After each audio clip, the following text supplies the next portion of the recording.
நாம் வீழ்ந்துவிட்ட ஒரு தேசியனத்தின் பிள்ளைகளாக இருப்பதால் இந்த விழா ஒரு சின்ன அரங்கில் நடக்கிறது. மற்றவர்கள் அதிகாரத்தை அடைவதும் அடைய துடிப்பதும் வெவ்வேறு காரணங்கள் இருக்கலாம். ஆனால் நாம் வீழ்த்தப்பட்ட ஒரு தேசியன மக்கள், அழித்து ஒழிக்கப்பட்ட நம் தமிழ் மொழி மீட்சிக்கு, இன உரிமை மீட்புக்கு, அதன் பாதுகாப்புக்கு,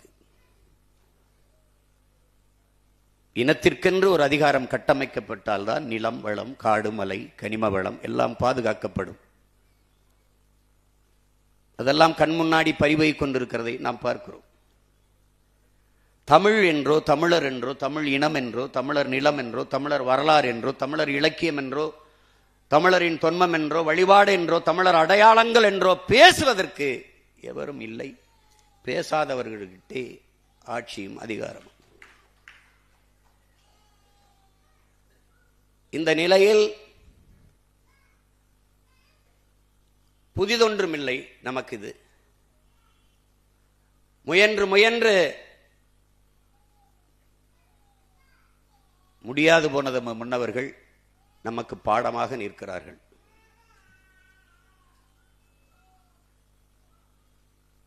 நாம் கற்றது நமது முன்னவர்கள் தற்காலிக தோல்விக்காக சமரசம் செய்து நிரந்தர வெற்றி இழந்தவர்கள்,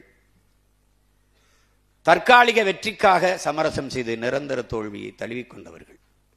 நாம் இது இரண்டையும் செய்ய தயாராக இல்லை. ஏனென்றால் படிப்பறிவை விட பட்டறிவு மேலானது என்பதை அறிந்த மகன் நான்.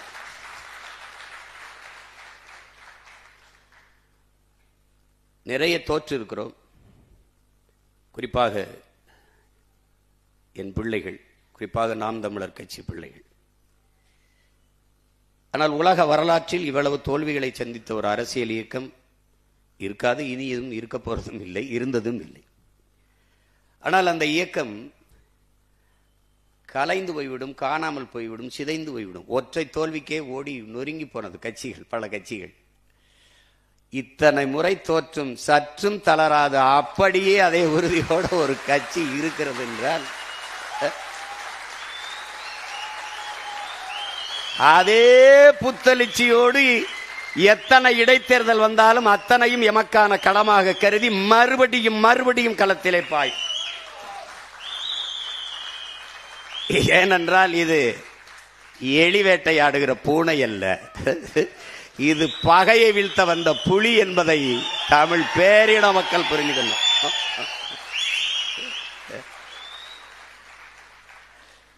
நாங்கெல்லாம் ரொம்ப சின்ன வயசுல வந்தோம். தமிழ்நாட்டு அரசியலே ரொம்ப சின்ன வயசுல வந்து கட்சி ஆரம்பிச்சோம் நான் தான். ஆனா 16 வருஷமா போராடிட்டு இருக்கேன். ஒரு கேடு என்னன்னா, நம்ம சொல்றத எடுத்து சொல்றதுக்கு யாருக்கும் மனசு இல்லை. நம்ம வளரக்கூடாதுன்னு நினைக்கிறாங்க. எதற்காக நாங்கள் வெல்லக்கூடாது என்று நீங்கள் நினைக்கிறீர்களோ அதற்காகத்தான் நாங்கள் வென்றே தீர வேண்டும் என்று போராடுகிறோம். ஏன் நான் வெல்லக்கூடாது என்று நீர் நினைக்கிறீரோ அதற்காகவே நான் வென்றே தீர வேண்டும் என்று களத்திலே நிற்கிறேன். இப்பவும் சொல்லுவேன், எப்பவும் சொல்லுவேன், நீ ஜஸ்ட் டிலே. என்னுடைய வெற்றியை சற்று தள்ளி போடலாம், ஆனால் தடுத்து விட முடியாது. என் கனவு பெரிது. இந்நேரம் அந்த ஒரு மாதம் என்னுடைய கையில் ஆட்சி இருந்ததுன்னா ஒரு வய தூங்கி இருக்க முடியாது. என்னென்னவோ நடக்குது என் நாட்டில் இருப்பான். பொம்பளை பிள்ளைய வன்முறை செய்து 10 வயசு பிள்ளைய கொண்டு விட்டான்னா அவங்க அம்மா குடிச்சிருந்தாங்க. டேய் யாரா நீங்கெல்லாம்? அம்மா குடிச்சிருந்தா பிள்ளைய கடத்திட்டு போய் வன்புணர்வு செய்து கொலை செய்யணும்னு சட்டம் இருக்காடா?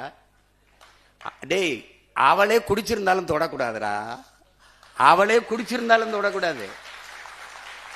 சரிடா, என் தாயை குடிக்கிற நிலையில் தள்ளியவன் அதான்டா கேள்விங்க. எந்த தவறையும் சரி செய்யறது என்ன? அப்படி அவர் செய்யலையா, இவர் செய்யலையா? இருக்குடா அவங்களுக்கு இருக்கு. எவ்வளவோ பார்த்துட்டோம், இதை பார்க்க மாட்டோமா? ஒவ்வொன்றையும் பாருங்க, ஒவ்வொரு செயல்களையும் பாருங்க. ஒருத்தர் நான் என்ன கேட்கிறேன் இந்த காங்கிரஸ் பெருமக்கள்கிட்ட, நீங்க எல்லாம் சோத்துல உப்பு போட்டு சாப்பிடுறீங்களா?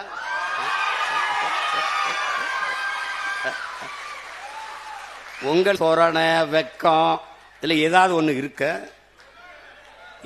ஆனா எல்லாரும் நல்ல கசங்காத வேட்டி சட்டை மட்டும் வெக்க மயிர் இல்லாம கட்டிக்கிறீங்க. வெக்க மயிர் இல்லாம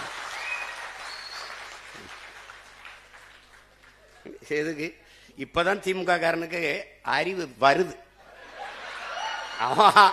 அவன் இவரா எங்களுக்கு பகுத்தறிவு புகட்டினார், ஊட்டினார், காட்டினார். மங்கினில அவனை அன்னைக்கே வேட்டியை காணான் சட்டையை காணான்னு ஓட விடுறதை விட்டு அவனை கூட கூட்டி வச்சு இங்க பேரு 10 MP வச்சிருக்கான். 10 நாடாளுமன்றம் திமுக போட்ட பிச்சையில வச்சிருக்கான்.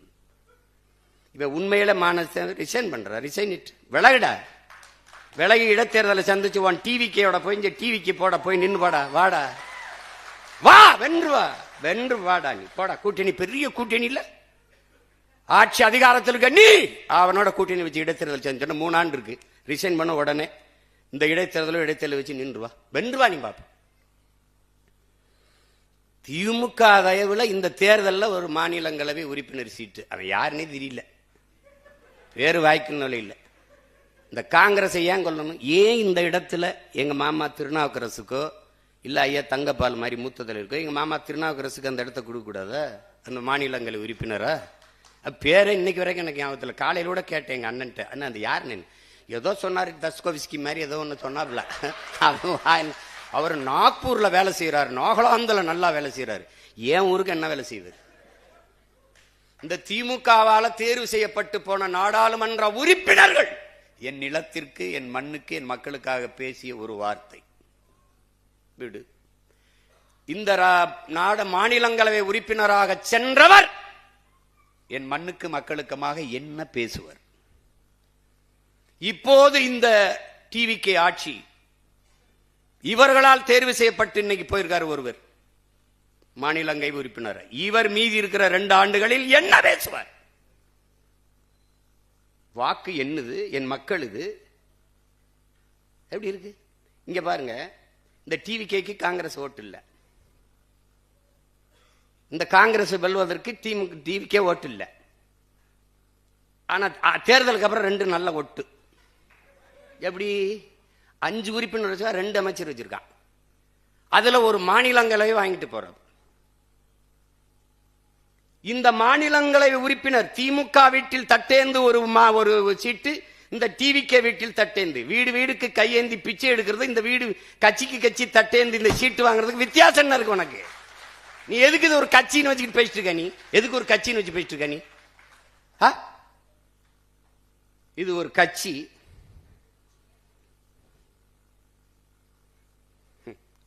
இப்பதான் தெரியும் திமுகவுக்கு. அப்பவே ஒருத்தன் சொன்னானையா, கேட்கலையே. இப்போ போறவர்கள் பதவிக்காக போவார்கள், வேற எதுக்கு? மக்கள் உதவிக்காக போவார்கள். அவ்வளவு மகான்களா? புற மகாத்மாக்களா?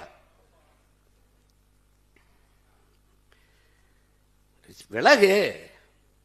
எங்கூர்ல ஒரு மகான் வென்றிருக்காப்ல, ஐயா ராஜீவ் காந்தியுடைய சொந்த சின்னத்தா மகன், அருமைச்சவர் ராகுல் காந்திக்கு very close relation, Manik Tagore அவர் பேரு. அவரு தம்பி உதயநிதி கிட்ட கேள்வி கேட்கிறாப்ல, தமிழக முதலமைச்சர் மேகதாது அணைக்காக மோடி அவர்கள் பிரதமர் மோடிக்கு கடிதம் எழுதியிருக்கிறார், நீங்கள் ஏன் சைலண்ட் மோடுக்கு போனீர்கள்? இப்ப இது உதயநிதி நாடு ஒண்ணு மட்டும் இல்ல, இது ஏன் நாடு, இது என் உரிமை. மேகதாதில் அணை கட்டியே தீர்வேன் என்று சொல்பவன் எவன்? அவன் யாரு? காங்கிரஸா இல்ல வேற கட்சியா? அவன் யாரு? இவங்கள மாதிரி ஒரு கேடு கட்டம் இருந்த சிவகுமார் முதலமைச்சர் இருக்கார், அவரு ஓ விஜய் வெரி இம்மெச்சூர்டு பாலிட்டிஷியன். அவன் சொல்லியிருக்கான். இம்மெச்சூடு பாலிட்டிஷியன் அவர் சொல்றார். இம்மெச்சூடு பாலிட்டிஷியன் அது தமிழ்நாடு டிஎன்சி, அதை தமிழ்நாடு காங்கிரஸ் அவரோட கூட்டணி வைக்கும், அகில இந்திய காங்கிரஸ் திமுகவோட தான் இருக்கும்னு. என்னடா கட்சி இது? என்னடா கட்சி? அவர் ஒன்று பேசியிருக்காருல்ல, பேசிட்டு போறாப்ல. தங்கச்சி சோதிமணி ஒரு கட்சி வச்சிருக்கு, இவங்க ஒரு கட்சி வச்சிருக்காங்க, எங்க ஐயா சிதம்பரமா அவர் மகன் ஒரு கட்சி வச்சிருக்காங்க. இப்ப நான் என்ன சொல்றேன், ஐயா மாணிக் தாகூர் அவர்கிட்ட, என் அருமை சகோதரன்ட்ட, என் உடன் பிறந்தார்கிட்ட கேட்கிறேன். உங்களுடைய தன்மானத்தை, உங்களுடைய கட்சியின் மீது இருக்கிற பற்றை நான் மதிக்கிறேன். ஆனால் நீங்க திமுக வாக்குல தான் வென்றிருக்கிறீங்க. நீங்க ஒரு 2000 வாக்கு வித்தியாசத்துல தம்பி விஜய் பிரபாகரனை வீழ்த்திருக்கீங்க. அதெல்லாம் நான் வெற்றியாவே கருதல, போனா போதுன்னு விட்டாங்க. இப்ப நீங்க இந்த பதவி விலகுங்க, விலகிட்டு திமுகவை கடுமையா சாடுங்க, டிவிக்கு கூட்டணியில வந்து நில்லுங்க, போட்டி விட்டு வெல்லுங்க, என்ன வேணாலும் பேசுங்க. என் வீட்டு சோத்தை தின்னுட்டு உடம்ப வளர்த்துக்கிட்டு என்னை எதிர்த்து பேசுறதெல்லாம் எவ்வளவு அநாகரிகம். நீ திமுக காரன் ஓட்டுல வென்றுட்டு பூத்து வாக்கக முகவர் போட வக்கு இருக்கா உனக்கு? ஒரு தொகுதியில் தனியா நின்று எந்த இடத்துல கட்டுத்தொகை வாங்குவியா? வாங்குவியா நீ? நான் தோத்தாலும் 4 விழுக்காடு வச்சிருக்கேன், நீ வென்றா கூட வராத அவ்வளவு. என்ன உனக்கு? அது ஒரு கட்சி. இவர் வாயத்திறந்தா மன்னராட்சி வாரிசு அரசியல். மன்னராட்சி வாரிசு அரசியலின் ஆர்ஜின் இருக்குல்ல, தோற்றுவாயிருக்குல்ல, மூலம் இருக்குல்ல, அவர் உன் பக்கத்துல தான் இருக்காப்ல. யாரு? நம்ம ஐயா ராகுல் காந்தி. ராகுல் காந்தி இருக்காரு, அவர் என்ன புதிதா ஏழை எளிய மகன் கட்சி ஆரம்பிச்சிருக்காப்லையா? எவ்வளவு வசதியா பாருங்க. இது மன்னராட்சி, ஆம், இது வாரிசு அரசியல் சரிதான். ஆனால் இந்த வாரிசு அரசியலின் முன்னோடி மூலம் காங்கிரஸ். காங்கிரஸ் தேர்தல் முடியும் முதல் நாள் ஓட்டு போறதுக்கு முதல் நாள் பேசுறாப்ல, தேர்தலுக்கு பிறகு ஸ்டாலின் அவர்கள் போய் மோடி அமித்ஷா காலிலே விழுவார் அப்படின்னு. 2 வாரத்துல இவர் போய் விழுகிறாப்ல.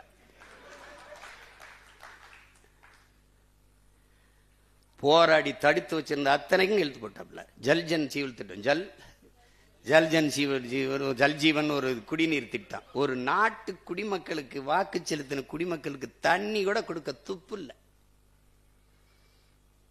பொலிவியால பெக்டல்னு ஒரு நிறுவனம், பெரிய கதை, படமா போட்டு போட்டு காட்டினேன். இத்தனை ஊடகம் இருக்கு, ஒருத்தன் போட்டு காட்டல. என்னென்னமோ சொல்றான்டா அந்த பாருங்கடான்ட்டு. போறார், வாரார், திரும்புறார், உட்கார்றாரு. அவன் ஊடகத்தை மயிரள கூட மதிக்கிறது இல்ல, அவன் திரும்பி கூட பாக்குறது இல்ல. இவங்க ஐயோ போய்கிட்டு இருக்காரு, வந்துகிட்டு இருக்காரு.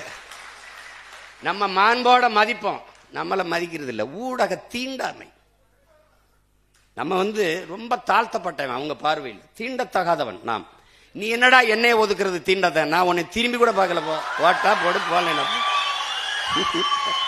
நீ என்னை செய்தி போடுவ, நீ என்னை காட்டுவாயின்னு கட்சி ஆரம்பிச்சோன்னு நினைக்கிறியா? நீங்க எல்லாம் பேசி என்னை வளர்ப்பீங்கன்னு கட்சி ஆரம்பிக்க நினைக்கிறேன். நான் செய்ய வந்தது தேர்தல் அரசியல், கட்சி அரசியல் அல்ல, மக்கள் அரசியல். நான் செய்ய வந்தது செய்தி அரசியல், விளம்பர அரசியல் அல்ல, சேவை அரசியல், செயல் அரசியல். நெருப்பு சொல்றான் அவன், நெருப்பு சுடும், நெருப்பு சுடும், நெருப்பு சுடும். ஓராண்டு படம் நடத்தலாலும் பயனில்லை. தொடுன்னு சொல்லு, தொடுவான். அதுக்கப்புறம் நீர் அவன் சொல்லுவான், நெருப்பு சுடும், நெருப்பு சுடும், நெருப்பு சுடும்னு. இப்ப சொன்னேன், அவன் கேட்கல, தொட்டான். இப்ப பேசுவான் 6 மாசம் கழிச்சு, நெருப்பு சுடும், நெருப்பு சுடும், நெருப்பு சுடும். நீ பாரு, ஒரே ஒரு தடவை திருச்சியில ஒரு வாரத்துல போராட்டம், செவிலியர்லாம் சிமான்னா வான்னு கீழே ஒருத்தன் போடுறான், வருவார் உனக்கு, வா கீழே போடுறான், உனக்கு வருவாரு. அண்ணே அண்ணே, இவங்க கண்ணீரை பார்த்து நீ போய் நின்றாத, தயவு செய்து பேசாம நிம்மதியா வீட்டுல இரு. அப்படி ஐ எம் வெரி சாரி, நான் வரல, நான் கோவிச்சுக்கிட்டேன். என்னங்கடா உங்க பிரச்சனை, பாடா. அவர் அதை சொல்றாரு, அவர் ஆகாத சொல்றாரு. கப்பர் டே, சீனால ஒரு முதலாளி என்கிட்ட 3000 ஆடு இருக்கு, மேய்க்க வரவனுக்கு 1 லட்சம் சம்பளம்ட்டான். பலாயிரக்கணக்கான பேர் போய் நிற்கிறான் படிச்சவன் பூரா. இல்ல தந்தி டிவின்னு ஒன்று இருக்குல்ல, முந்திக்கிட்டு செய்தி சொல்ற ஒரு டிவி, உண்மையும் நேர்மையும் தவிர எதையும் சொல்லாதது, அப்படி ஒரு தொலைக்காட்சி அது. அந்த தொலைக்காட்சி தேநீர் நேரம் டீ டைம் அப்படின்னு வச்சிருக்கு. அதுல பேசுது, சீனாவிலே ஆடு மேய்க்கவருக்கு 1 லட்சம். சீனா சொன்னா ரசிக்கு, அதே சீமான் சொன்னா சிரிக்கு. இவங்களுக்கு நோய்டா, இவங்களுக்கு நோய்.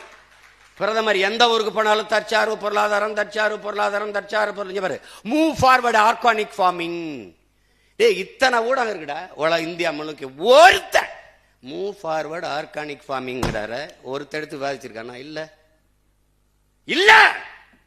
அவன் அங்க போறான், இங்க போறான், ஆரம்பிக்கிறார், குச்சியை உண்டிட்டார், கட்சியை ஆரம்பிச்சிட்டார், இந்த நின்ட்டார், அந்த போயிட்டார். இது ஒரு கூட்டம்டாது. ஏன் அதை பேச பிரதமர் எதுக்கு இங்க தற்சார்பு இந்த ஆர்கானிக் ஃபார்மிங்க்கு போகணும்? அம்பானி இயற்கை எரிகாற்றுக்கு போறேன். ஏன் இயற்கை எரிகாற்றுக்கு போறேன்? இயற்கை எரிகாற்று எங்கிருந்து எடுப்பார்? கேளு, ஒரு விவாதத்துல கேளு கேளு. ஏன்னா இங்க எரிகாற்றுக்கு கச்சா பொருள், மூலப்பொருள் பிரச்சனை இருக்கு, வார் வருது. இப்ப தற்சார்புக்கு வரணும். அம்பானி சொல்றாப்லே, சொல்றாருல்ல, நான் இயற்கை எரிகாற்றுக்கு போறேன். அதை நாங்கள் தமிழில் உயிர் வழிங்கிறோம், நீங்கள் பயோகேஸுங்கிறீங்க, நாங்கள் உயிர் வழிங்கிறோம். இயற்கை எரிகாற்று எங்கிருந்து எடுப்ப? எங்கிருந்து எடுப்ப? என் மாட்டு சாணி தாண்டா வந்து நக்கனு, நீ என் மாட்டு சாணி தான் வரும். அதை நான் சொன்னா வலிக்குது, நான் சொன்னா வலிக்குது. சரி, இந்திய அரசு கழுத வழக்கு 50 லட்சம் மானியம் கொடுக்குது, அதை ஒரு தடவை போடு. உனக்கு நோய்டா. நீ என்ன எப்படா என்னை காலி பண்ண? மயிருங்கிறது கெட்ட வார்த்தைன்னு கற்பிச்ச வர அப்பவே மயிர் உன்னை வளர்ந்துருக்கணும்டா. நான் தலையில் இழிந்த மயிரினைய மாந்தர் நிலையில் இழிந்த கடைங்கு மயிர் நிப்பின் உயிர் வாழா கவரிமா அன்னார் உயிர் நிப்பர் மானம் வருங்கிறது என்னுடைய வேதம் பாடுதுடா. மயிர் அவளை கெட்ட வார்த்தைன்னு நான் மயத்துக்கு தலையில் வச்சு சிரைச்சிட்டு போ. கொட்டுனா போண்டியதனை என்ன மயத்துக்கு விற்க மாட்டா? போய் நடுற 3 லட்சம் 4 லட்சம் செலவழிச்சிட்டு உயிரை கொடுத்த சாமிக்கு இதை வளர்த்து சடசடையா சிறைக்கிறியா? அப்ப மயிரளவுக்கு தான் அவரை மதிக்கிறியா? அவனுக்கு காணிக்கையா மடியும் மயிரை கொடுக்குறீன்னா அது புனிதமானதா கெட்டதா? என்னடா கற்பிச்ச நீ? எனக்கு என்னடா கற்பிச்ச?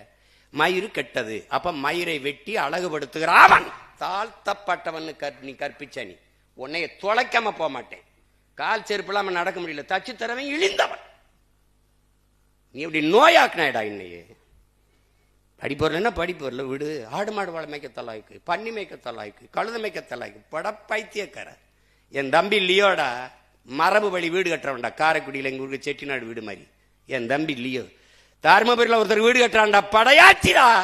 2 கோடிக்கு கட்டுறான்டா வீடு. இந்த வீடு அப்படி பங்களா மாதிரி கட்டுறான்டா, மரபு வழி மாறாம. அப்படி ஒரு சாந்து, ஒரு சொட்டு சாந்து இல்லடா. செங்கல் சுண்ணாம்பு வச்சு கட்டுறான்டா. குளிரூட்டி தேவையில்ல, மின் விஷயத்தை விட குழு குழுன்னு இருக்கும்டா. கட்டுறான்டா என் தம்பி, என் சொந்த தம்பி கட்டுறான்டா. என் கட்சியில் இருக்க பிள்ளை அவன் சொல்றான், வீடை பார்த்து, தம்பி இன்னும் எத்தனை கோடி வேணாலும் 2 கோடிக்குள்ள முடியும், இன்னும் எத்தனை கோடி வேணாலும் செலவழிப்போம், நீ பண்ணு. ஐயா என்னையா வருமானம்?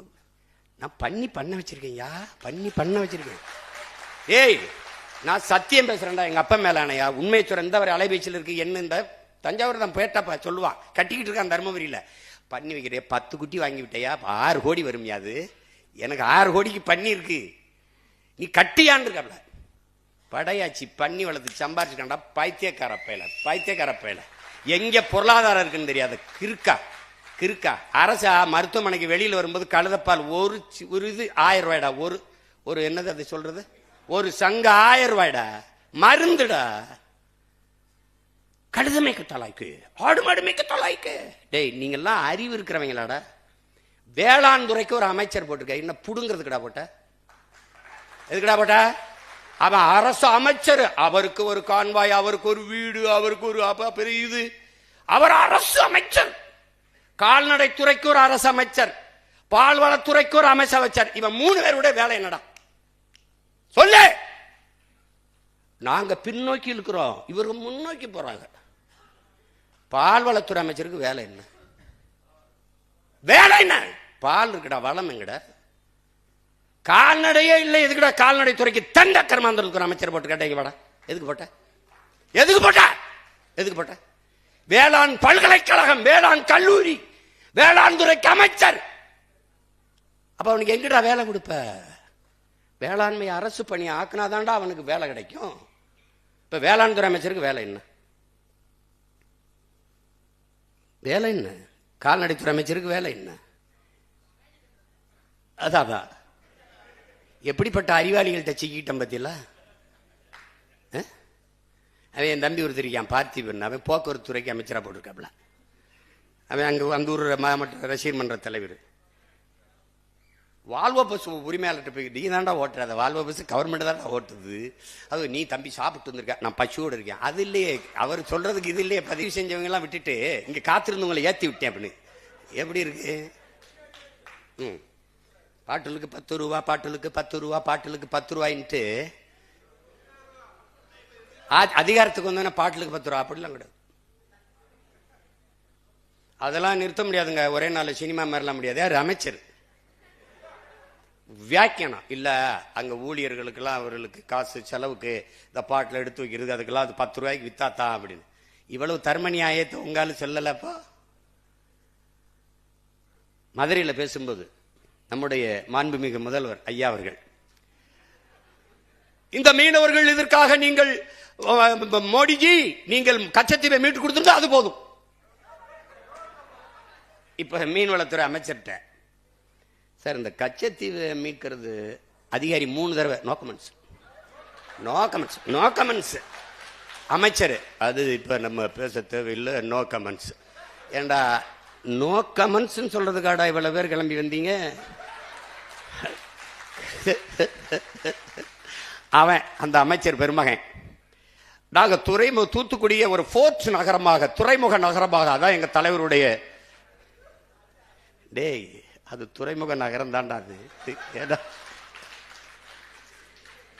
இப்ப நம்ம கடல்ல விழுந்து சாகிறதா இல்ல கிணத்துல விழுந்து சாகிறதா? எங்க எந்த பக்கம் போறது? எங்க பார்த்தாலும் முட்டுச்சந்து மூத்திரச்சந்தாரு. கருமம் கருமம். 436 திட்டங்களை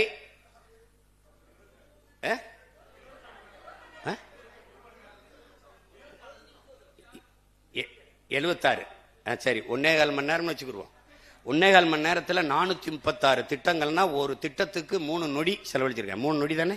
3 2 6 நொடி. 6 நொடியில ஒவ்வொரு திட்டமும். அந்த 436 திட்டங்களையும் நம்முடைய மாண்புமிகு அமைச்சர் ஐயா நிர்மல்குமார் அவர்கள் படிச்சுட்டாங்கன்னா, ஓ இவ்வளவு திட்டங்களை பேசியிருக்கீங்களா நீங்களும் உங்க திட்டம். வந்த உடனே முதல் கையெழுத்து 200 அலகு மின்சாரம் இலவசம். மின்துறை அமைச்சர் 2,50,000 கோடி கடன் இருக்கு அப்படின்னு. அது எங்களுக்கு தெரியும், உங்களுக்கு தெரிஞ்சதா இல்லையா? தெரியாம தான் போட்டிட்டீங்களா? தெரிஞ்சு போட்டிடும் போது 200 யூனிட் 200 அலகு மின்சாரம் இலவசமா தரேன்னு என்ன இதுக்கு சொன்னீங்க? இதுக்கு அத்தனை கோடி பிரச்சனை இருக்கும்போது எடுத்தவன முதல் கையெழுத்து 200 யூனிட் மின்சாரம் இலவசம். இலவசம். டே மின்சாரத்துக்கு கொடுறா, அப்புறம் இலவசமா கொடுக்கறதா இல்லையான்னு யோசிப்போ. மானங்கெடுது.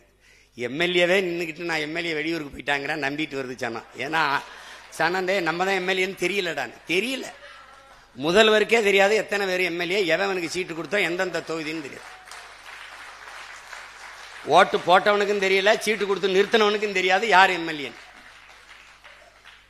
எங்க மொத்த பேரையும் அப்படி சொல்ல சொல்லு. 108 பேரையும் 107 பேர். மக்கள் விரோத ஆட்சியை நான் மக்கள் விரோத ஆட்சியை மக்கள் விரோதம். எது மக்கள் விரோதம்? ஒருத்தர் 2 தொகுதியில் நிக்கிறதாண்டா முதல் மக்கள் விரோதம். இன்னொரு ஜனநாயகத்தில் இன்னொரு கணக்கான வாய்ப்பு பறிக்கப்படுகிறது. முதல் விரோதம். 2வது, நீங்க 2 தொகுதியில் வென்று ஒரு தொகுதியை பதவி விலகிற போது வலுக்கட்டாயம் அங்கு ஒரு இடைத்தேர்தல் திணிக்கப்படுகிறது. அந்த தேர்தலுக்கு குறைஞ்சது 10 நாள் 15 நாள் விடுமுறை விடணும். அங்க இருக்கிற அதிகாரிகள் வேலை செய்யணும், அங்க இருக்கிற பள்ளி கல்லூரி விடுமுறை விடணும், எல்லா அதிகாரிகளும் வேலை செய்யணும். அதுக்கு குறைஞ்சது 20 கோடி செலவு பண்ணணும். நீங்க விலகினதோட இல்லாம பல பேரை விலக சொல்லி வேற சேர்த்துட்டிய. ஏன்னா நீங்க தூய சக்தி இல்ல. நீங்க அது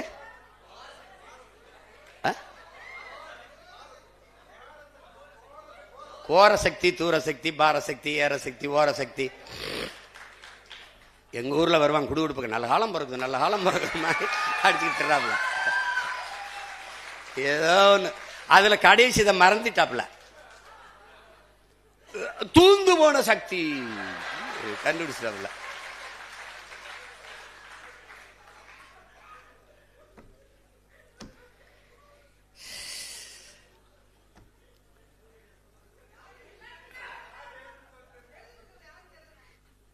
அது நசீருதீன் சார் சொல்றாப்புல, புகழ்பெற்ற நடிகர், உங்களுக்கு இந்த நகரம் தீப்பற்றி எரிகிறதுல வருத்தம் இருக்கு, எனக்கு இந்த பைத்தியக்காரங்கையில தீப்பெட்டி எவன் கொடுத்துருங்கிறது வருத்தமா இருக்கு சொல்லியிருக்காப்புல. அது மாதிரி கொடுமையான ஒரு கூட்டம்டாது. அவர் வந்து எழுதிறாப்புல,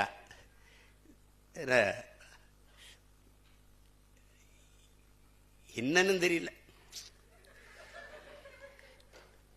என்னை நான் கவர்ச்சியால் வந்து விட்டேன் என்று சொல்கிறார்கள். கோவப்படுறாப்ல. அது தப்பு தானே.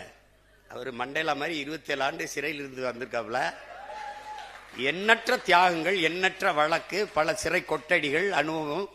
அப்புறம் 200 கோடியில் 100 கோடியை சல்மான் மாதிரி வாங்குற சம்பளத்தை பாதிய மக்களுக்கு கொடுத்து கொடையா கொடுத்து மக்களின் இதயத்தை வென்று வந்துட்டாப்ல. சினிமா டு சிஎம் எளிதா டிரான்ஸ்பர் ஆயிட்டு இல்லை, அதனால உங்களுக்கு தெரியல, கோவம் வருது வேற. சரி, என்னதான் தகுதி சொல்லுங்களேன் சிஎம் சார். சிஎம் சார், நீங்க உங்களை மக்கள் தேர்வு செஞ்சதுக்கு ஒரே ஒரு காரணம் சொல்லுங்க. ஒரே ஒரு காரணம் சொல்லு. ஒரே ஒரு காரணம். நீ ஒரே ஒரு காரணம். நீ வேணா உங்க ஆளுகளை சொல்லு. ஒரே ஒரு காரணம் சொல்லு. சினிமாவில் நடிச்சது தவிர 69 படத்துல ஒரு படம் நல்ல படம். இந்த சனா ஒரு படம் கூட நல்ல படம் தராதவன் நல்லாட்சி தருவன் நம்புது பேர். ரஜினிகாந்த் அவர்களுக்காவது என்ன ஒரு 50 படமாவது இருக்கு. அண்ணன் கமலஹாசனுக்கு 100 படமாவது நல்ல படம். எம்ஜிஆருக்குன்னா 200-300 பாட்டு இருக்கு. ஒழுக்கம் நிறைந்த, தாயை போற்றுவது, மனைவி பெண்களை மதிப்பது, பாடல் இருக்கு. மது குடிக்க மாட்டார், சிகரெட் பிடிக்க மாட்டார். நீ தம் அடிக்கிற அழகை பார்த்து தனலட்சுமி இரும்பிச்சுன்னு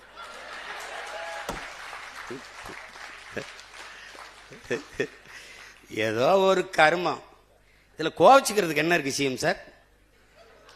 நீங்க கோவச்சுக்கிறதுக்கு ஒண்ணும் இல்லை, ஒத்துக்கிறங்க மனச்சான்றோட. நீங்க தான் பெரிய நேர்மையான சிகரம் ஆயிடுச்சே.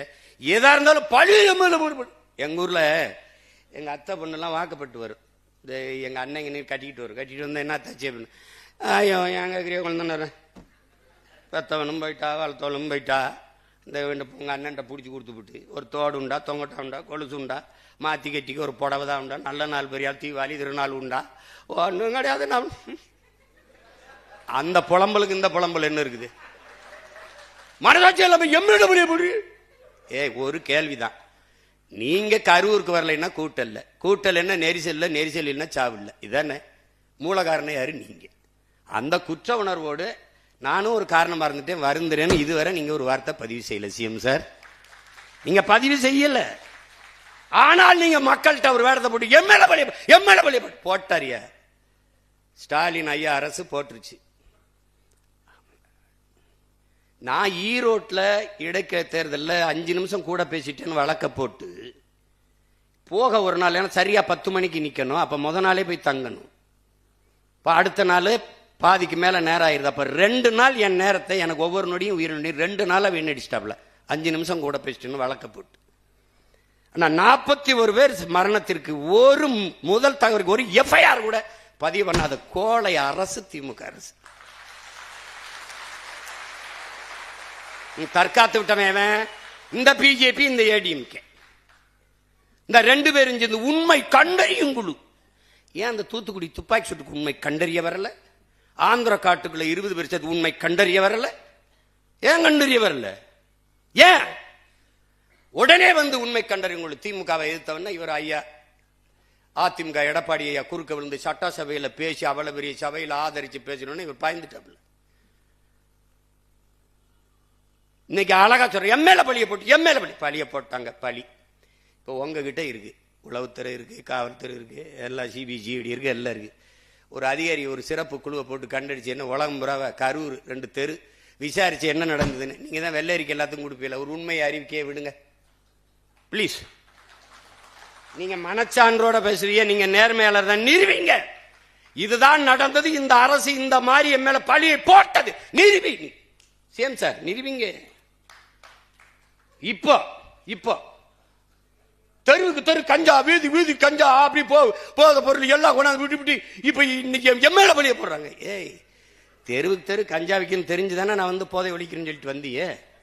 நான் ரொம்ப நாள்லாம் கேட்கலையே. முதல்வன் படம் மாதிரி காலையில் 5 மணி சாயந்தரம் 5 மணி போதை எங்கேயாவது வித்தான்னா சொல்லு கூட எனக்கு. இவங்க எப்படிப்பட்ட ஆளுக பாரு. கஞ்சா இங்க விக்குது, கொக்கைன் இங்க விக்குது, மெத்தப்பட்டமன் இங்க விக்குது, ஆபின் இங்க விக்குது. யாருக்கு தெரியுது? வாங்கி பயன்படுத்துறவனுக்கு. இந்த இடத்துல கஞ்சா கிடைக்குது, இந்த இடத்துல கொக்கைன் கிடைக்குது, இந்த இடத்துல அபின் கிடைக்குது, இந்த இடத்துல கிடைக்குதுன்னு தெரியுது. யாருக்கு? வாங்கி குடிக்கிறவனுக்கு, பயன்படுத்துறவனுக்கு. ஆனா போலீஸுக்கு தெரியல. எப்படிப்பட்ட போலீஸ்? எப்படிப்பட்ட போலீஸ்? என் தம்பி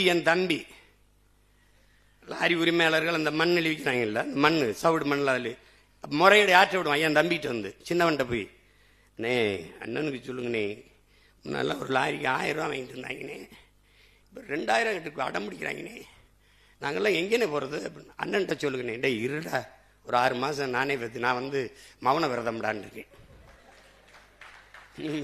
நீங்க களத்துக்கு வரும்போது என்னை சமாளிங்க பார்ப்போம், எப்படி சமாளிக்கிறீங்கன்னு பார்க்குறேன்.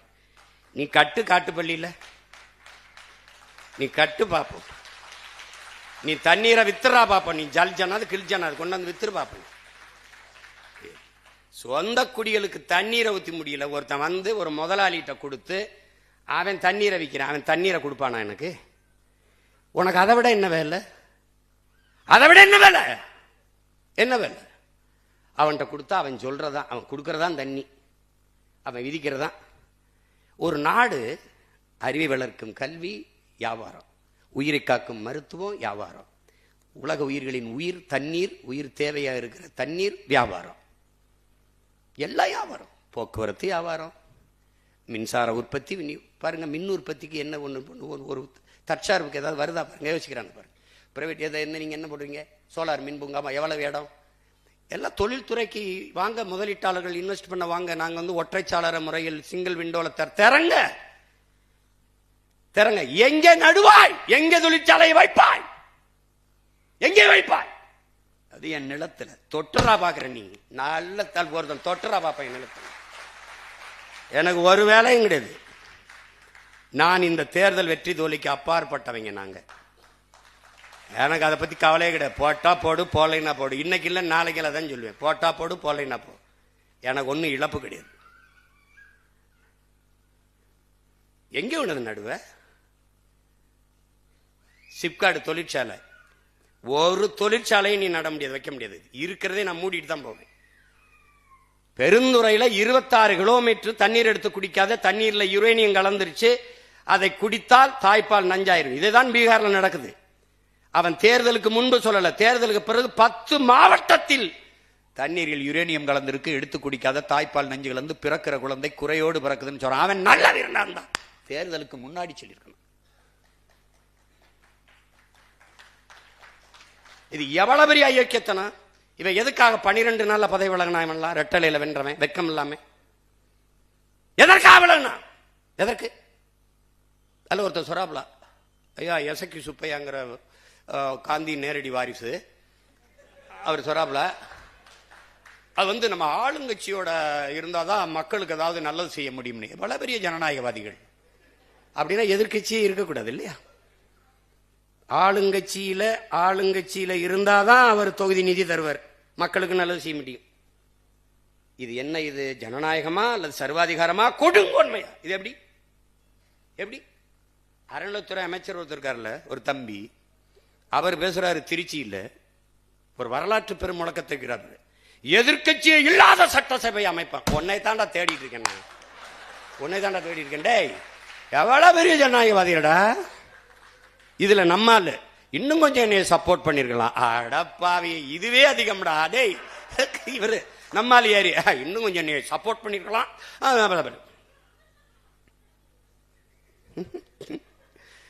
கொடுமடா. டேய், பொலிட்டிக்கல் டிசாஸ்டர் நடந்துருச்சு, அரசியல் பேரிடர்.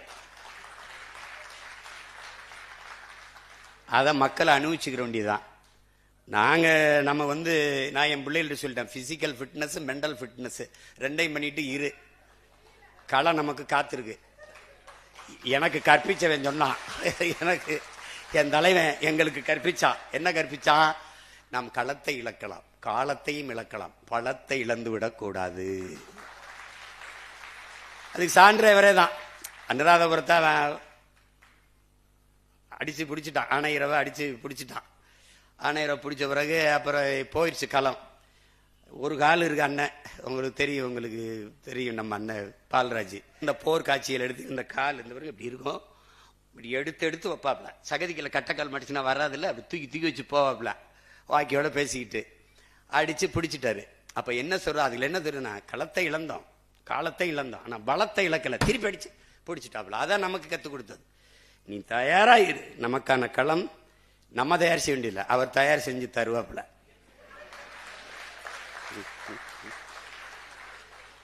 இப்ப கொஞ்சம் அமைதியா இருப்பான். மறுபடியும் செவிலியர்கள், மறுபடியும் மருத்துவர்கள், மறுபடியும் ஆசிரியர் பெருமக்கள், மறுபடியும் போக்குவரத்து தொழிலாளர்கள், மறுபடியும் வேற யாரு, விவசாய பெருங்குடி மக்கள் எல்லாரும் வீதிக்கு வருவாங்க. நாம எங்க இருப்போம்? நிம்மதியா படிச்சுக்கிட்டு, அப்படியா நல்லா இருக்க, ஏதோ ஒண்ணு. ஒரு பெருங்கனவை சுமந்துன்ற ஒரு இனத்தின் பிள்ளைகள் நாங்க நினைப்போம். 50,000த்திற்கும் மேற்பட்ட மாவீரர்கள் தாயக விடுதலைக்கு, தமிழ் பேரினத்தின் தேச விடுதலைக்கு உயிர் தியாகம் செஞ்சிருக்கான். நம் உயிர் தமிழ் செத்து விடக்கூடாதுங்கிறதுக்காக தம் உயிரை கொடுத்து மாண்ட மறவர்களின் எண்ணிக்கை 500 கிட்ட இருக்கும். ஆனா காட்டுனது நமக்கு ஒரு 18-20 பேர் தான். அளப்பரிய ஈகங்களை நம் மக்கள் செஞ்சிருக்காங்க. இறந்தவர்கள் போக உறுப்புகளை சிதையை கொடுத்து இன்னும் வாழ்ந்து கொண்டிருக்கிற, கண் சிதைந்து, கால் சிதைந்து, தலையில, முதுகுல, உடம்புல தோட்டாக்களோடு வாழ்ந்து கொண்டிருக்கிற பிள்ளைகள் நின்று இருக்கிறாங்க. இது எல்லாருடைய தியாகத்தையும் விட மகத்தானது, தன் பெற்ற பிள்ளைகளை, பேணி வளர்த்த பிள்ளைகளை தாயக விடுதலைக்கு போய் தலைவனின் கீழே நின்று சண்டை செஞ்சு சாகு செத்துப்போன்னு அனுப்பின பெற்றோர்கள் இருக்காங்கல்ல, அவர்கள் தான் உலகத்திலே தமிழ் பேரினம் போற்றி வணங்கத்தக்க குலதெய்வங்கள். அப்படி எண்ணற்ற தாய்மார்களை, தந்தையர்களை கண்டவன் நான். இன்னும் வாழ்றாங்க நம்ம கூட. அப்படிப்பட்ட மகத்தான ஒரு மாவீரனை இந்த மண்ணுக்கு கொடுத்த குடும்பம் இங்கே இருக்கு. என் தாய் இருக்காங்க, என் தம்பி இளங்கோ இருக்கா, என் தங்கை, எங்க குழந்தை எல்லாம் இருக்கிறாங்க.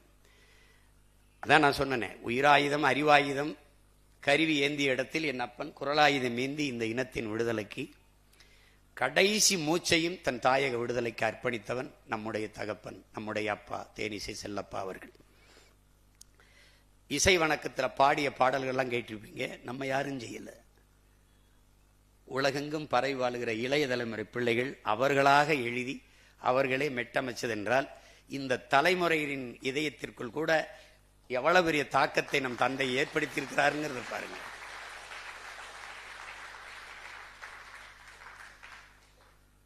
அதனால தாயக விடுதலை கனவிலையும் மொழி மீட்சிக்காகவும் இன எழுச்சிக்காகவும் இன்னை வரை இந்த ஈக மறவர்களினுடைய மூச்சுக்காற்று இன்னும் நம்மை சுற்றி உலவிக் கொண்டிருக்கிறது. அந்த காற்றை நாம் சுவாசித்துக் கொண்டிருக்கிறோம். அப்ப 1000 கனவுகளோடு களமாடி வீரச்சாவை தழுவிய மாவீரர்களினுடைய கனவு நம்மளை வழிநடத்தி கொண்டிருப்பது சத்தியமானால், என்னுடைய தங்கை சுவிஸில் இருக்க போராளி, அவளுக்கு ஏதோ நள்ளிரவுல இது அவளுக்கு ஏதோ அவளுக்கு உறக்கவில்லை, நமக்கு இது போட்டு அழுதா. அவ என்ன சொல்றா, நான் கூட பதிவு பண்ணேன். நான் ஏதோ வருத்தத்தில் இருப்பேன் நினைச்சு, நீ கலங்காத, நீ தைரியமா போ, நீ பார்த்து உன்னை பார்த்த மாவீரர்கள், உன்னை பார்க்காத மாவீரர்கள் இருக்காங்க, நீ பார்த்து செத்த மாவீரர் பேர் இருக்காங்க. அவங்களுடைய ஆன்மா, அவங்களுடைய கனவெல்லாம் உன்னை கைவிட்டுறாது, நீ நம்பிக்கையோட போ, நம்பிக்கையோட போன்னு அவ என்னை இது பண்றா. அது மாதிரி இது ஒரு மேடையில் பேசிட்டு வேர்க்கு இறங்கி போனேன். ஒரு தாய் என்னை முட்டுவாய் பிடிச்சிட்டு, சிமா ஐயா இப்படி கத்தி கத்தி வேர்வை கூட இப்படி தொண்டை தண்ணி கத்திரியே இந்த மக்களுக்கு, உன்னை பார்த்தா பாவமா இருக்குயா அப்படின்னு நான் சொன்னேன். நான் வேர்வை தான் சிந்துறேன், எனக்கு முன்னாடி நிறைய பேர் ரத்தத்தை சிந்திட்டான், நான் உணர்வை தான் கொடுத்து கத்துறேன். இதே நோக்கத்துக்காக என் முன்னவர்கள் உயிரே கொடுத்துட்டாங்க, நான் ஒன்றும் இல்லை தாயே, நீ என்னை பற்றி கவலைப்படாதேன்னு சொன்னேன். அதை தான் நானும் உங்களுக்கு சொல்றேன். என் பிள்ளைகளுக்கு சொல்லுவேன், வண்டி நிறைய குப்பைனாலும் வண்டி நிறைய யாரும் நெருப்படுத்திட்டு போறதில்லை. ஒரு தீக்குச்சி ஒரு தீப்பெட்டி தான். நீங்க ஒவ்வொருவரும் தீக்குச்சி கொளுத்தி விடுங்க, பத்தி எரியும், ஒன்றும் இல்லை. புரட்சி என்பது ஒவ்வொரு மனிதனின் காலடிக்கு கீழே காய்ந்த சருகுகளாக காத்து கிடக்கிறது ஒரு தீக்குச்சியின் உரசலுக்காக. அதனால பத்த வச்சு விடுங்க. இந்த இதுகளையெல்லாம் தாண்டி வெல்வதற்குல்ல, அதுதான் புரட்சி, அதுதான் புரட்சி. மார்க்ஸ் என்ன சொல்ற, ஒரு உயர்ந்த நோக்கத்தை கொண்டு அதை அடைவதற்கு தொடர்ந்து தொடர்ந்து முயற்சிக்கிற ஒரு முயற்சி இருக்கு பாருங்க, அந்த போராட்டம் இருக்கு பாருங்க, அதான் வருங்கால தலைமுறைக்கு வரலாறா இருக்குதுங்கிறான். அப்படிதான் நம் தலைவனுடையது, அப்படிதான் நம்ம அப்பாவுடையது. இப்ப அவருடைய கனவு நம்மகிட்ட இருக்கு, இசையா இருக்கு, இசையா இருக்கு. ஒவ்வொரு தடவையும் உனக்கு சோறு வருதுன்னா பாட்டுக்க பாத்துக்க. அப்ப அவருடைய பாடலை கேளு. அழகான அந்த பனைமரம் அடிக்கடி நினைவில் வருங்கிற பாடலை கேட்டு அழாதவன்லாம் கிடையாது. உலக நாடுகள்ல அழாதவன் கிடையாது. அவர் பாடல் தான் எண்ணற்ற வீரர்களை களத்தில் கொண்டாந்து இறக்குச்சு. 1 மணி நேரம் 2 மணி நேரம் பேசி பேசி உணர்வூட்டி களத்துக்கு இழுத்துட்டு வந்ததை விட அவருடைய 5 நிமிட பாடல்கள் பல்லாயிரக்கணக்கான வீரர்களை களத்துக்கு வர வச்சது. அப்படிப்பட்ட ஒரு மகத்தான மகன். இயக்க பாடலை தவிர எதையும் பாடலை. கடைசி காலத்தில் நாம் தமிழர் கட்சியும் தன் மகனையும் தான் பாடினர். அது அந்த பாடல்களெல்லாம் இன்னும் நம்ம ஒளிப்பேழையில இருக்கு. அப்போ அது பாடியிருப்பார், இனத்தின் உயிரை இளந்தமிழர் எதற்கு மஞ்சா நாம் தமிழர், அதெல்லாம் அப்பா பாடினது தான். அந்த மாதிரி ஒரு அருமை தந்தையை நாம் இழந்திருக்கோம்.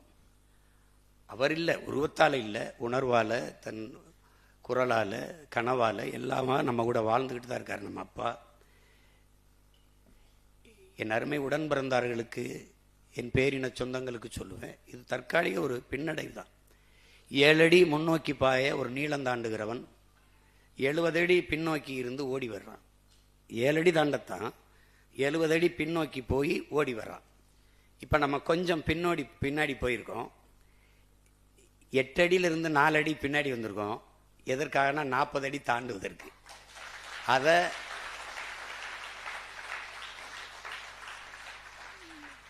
இந்த காலம் முழுவதும் நமக்குத்தான். இன்னும் நல்லா பயிற்சி எடுத்துக்கும். நமக்கு நோக்கம் சரியா இருக்கு, தெளிவா இருக்கு, பாதை தெளிவா இருக்கு, பயணம் தெளிவா இருக்கு, உழைப்பு கடுமையா இருக்கு, வெற்றி உறுதியா இருக்கு, பயண தூரம் கொஞ்சம் அதிகமா இருக்கு, சற்று அதிகமா இருக்கு. அதனால ஒன்று செய்வோம், கால்களை உறுதி செஞ்சுக்கிட்டு வேகமா நடக்க பார்ப்போம். அவ்வளவுதான், ஒன்றும் சோர்ந்துடக்கூடாது. இதுல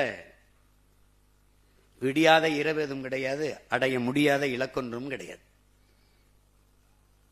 அன்னைக்கு சொன்னதுதான், ஒவ்வொரு இரவும் நல்லா கவனிச்சுக்கணும், ஒவ்வொரு இரவும் ஒரு புதிய விடியலை தயாரித்துக் கொண்டிருக்கிறது. ஒவ்வொரு தோல்வியும் மகத்தான வெற்றியை தயாரித்துக் கொண்டிருக்கிறது. அதுல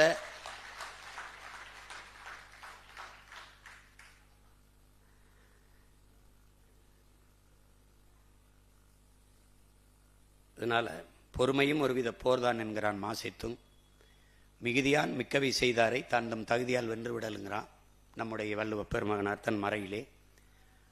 அதுபோல நம்முடைய தலைவர் பொறுமையின் மரத்தின் வேர் மிக கசப்பாக இருக்கும், அதன் கனி எப்போதும் தித்திப்பாக இருக்குங்கிறார். இப்போ நம்ம பொறுமையாக இருக்கிறது கொஞ்சம் கசப்பாக இருக்கும். அதனால இந்த பொறுமையும் ஒரு வித போர் தான். இனிமேல் பேசுறதுக்கு ஒன்றும் இல்லை, நிறைய பேசிட்டோம். அதனால இனி அமைதியாக இருந்து தலைவனை பாடினார்ல எங்கள் அப்பா, நம்முடைய விடுதலை பாவர் அண்ணன் அறிவுமதி எழுதுனதான், பேசாமல் பேச வைப்பான் பிரபாகரன். உங்களுக்கு தெரியாது, கனடாவில் என்னை கைது பண்ணிட்டான். பெரங்கையில் விளக்கம் போட்டு இப்படி போட்டு எடுத்துகிட்டு போயிடான் 100 கிலோமீட்டரு.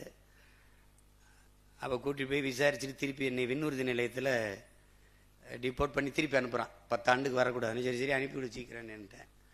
கொண்டு வந்து ஒரு இருட்டு அரை கிலோ உள்ள தள்ளிட்டாப்ல, மூடிட்டாப்ல, முன்னாடி விலங்க போட்டாப்ல. இப்போ பாவம் பார்த்தியதை முன்னாடி போட்டாப்ல. அப்போ இருட்டார ஒன்றும் இல்லை, ஒரு வெளிச்சம்ல ஒன்றும் இல்லை, ஒரு இது மாதிரி இருந்தது, சிமெண்ட் இது. அப்போ இந்த பாட்டு தான், பேசாமல் பேச வைப்பான் பிரபாகரன், ஓடி அந்த கதவை are you okay, are you okay, okay okay நான் பாடிக்கிட்டே இருந்தேன். அது மாதிரி அவன் பேச மாட்டான், ஆனால் உலகம் பூரா அவனை பற்றி பேசும். இனிமேல் நம்ம பேச மாட்டோம், நம்மளை பற்றி எல்லாரும் பேசுவான். நீங்கள் கவலையே விடாமல் இருங்க. தம்பி, எத்தனை நாளைக்கு தம்பி நெருப்பை குப்பையை போட்டு மூட முடியும்? நீ என்னை மற்றும் பலர்னு அல்லக்கைன்னு அல்லல் சில்லுன்னு சொல்லு, போட்டியிலே இல்லைன்னு சொல்லு, அவரெல்லாம் ஒரு ஆளான்னு சொல்லு, நீ சொல்லிக்கிட்டே இரு. பார்க்க தானே போகிறோம். அதனால் நம்பிக்கையோடு இருங்க. நம்ம அப்பாவுடைய நினைவை போற்றுகிற நாளில் அவர் எந்த நோக்கத்திற்காக வாழ்வின் இறுதி நொடி வரை உறுதியாக நின்றாரோ, அப்பா மட்டும் இல்லை, அந்த குடும்பமே அர்ப்பணித்து நின்றுச்சு. என் தம்பி, என் மருமகன் எல்லாருமே, இந்த அங்கே எல்லாருமே இந்த இனத்திற்காக பாடியவர்கள் தான். அப்போ அந்த கனவு, அந்த நோக்கம் நமக்கு கையளிக்கப்பட்டிருக்கிறது. அதை எல்லாரும் புரிந்தவர்கள் தான். புதுசாக ஒன்றும் ஒருத்தருக்கு ஒன்றும் சொல்லி தெரிய வேண்டியதில்லை. உடலினை உறுதி செய், அறிவை விரிவாக்கு, கொள்கை வகுத்தினில் கூடி செயல் செய்ய பழகு. இதுதான் நம்முடைய கோட்பாடு. ஒரு அறிவு சமூகத்தை படைப்பதற்கு, அறிவார்ந்த பிள்ளைகளை வளர்த்து வார்த்தெடுப்பதற்கு நாம் எல்லோரும் பயிற்சி களமாக மாறி இந்த இனத்தின் விடுதலையை வென்று முடிக்க வேண்டும் என்கிற உறுதியை ஏற்பதுதான். அதை வென்று முடித்து நம் அப்பா, நம் மாவீரர்களுக்கும் நம் தலைமைக்கும் நம்முடைய அப்பாவுக்கும் ஒப்படைப்பதுதான் பிள்ளைகள் நாம் அவர்களுக்கு செலுத்துகிற உண்மையான வணக்கமாக இருக்க முடியும்.